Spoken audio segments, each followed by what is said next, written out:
আসসালামু আলাইকুম। 2024 সালে তোমরা যারা এইচএসসি পরীক্ষা দিবে তোমাদের জন্য সংক্ষিপ্ত সিলেবাস প্রদান করেছে। আজকে আমরা আলোচনা করব ফিনান্স, ব্যাংকিং ও বীমা দ্বিতীয় পত্রের বিষয়কোড 293।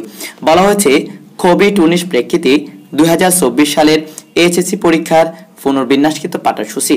বন্ধুরা, বাম দিকে অধ্যায় এবং অধ্যায়ের শিরোনাম রয়েছে আর ডানে বিষয়বস্তু অর্থাৎ পাঠ এবং পাঠের শিরোনাম রয়েছে।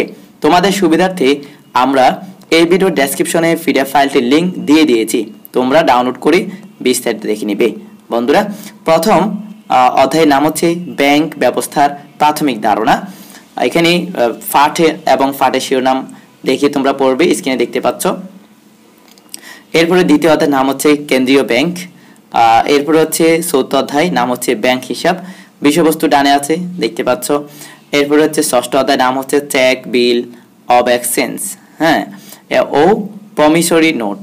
বন্ধুরা, ডানে বিষয়বস্তু রয়েছে, তোমরা বিষয়বস্তু দেখে পড়বে। এরপরে রয়েছে নবম অধ্যায়, নাম হচ্ছে ইলেকট্রনিক ও আধুনিক ব্যাংকিং, বিষয়বস্তু ডানে আছে, তোমরা দেখে নাও। আর পিডিএফ ফাইলটি ডাউনলোড করে বিস্তারিত দেখে নিতে পারবে, লিংক দেওয়া আছে ডেসক্রিপশনে। এরপর রয়েছে দশম অধ্যায়, নাম হচ্ছে বীমা সম্পর্কে মৌলিক ধারণা। এরপরে একাদশ অধ্যায়, নাম হচ্ছে জীবন বীমা। বন্ধুরা, তোমাদের একাদশ অধ্যায় পর্যন্ত রয়েছে।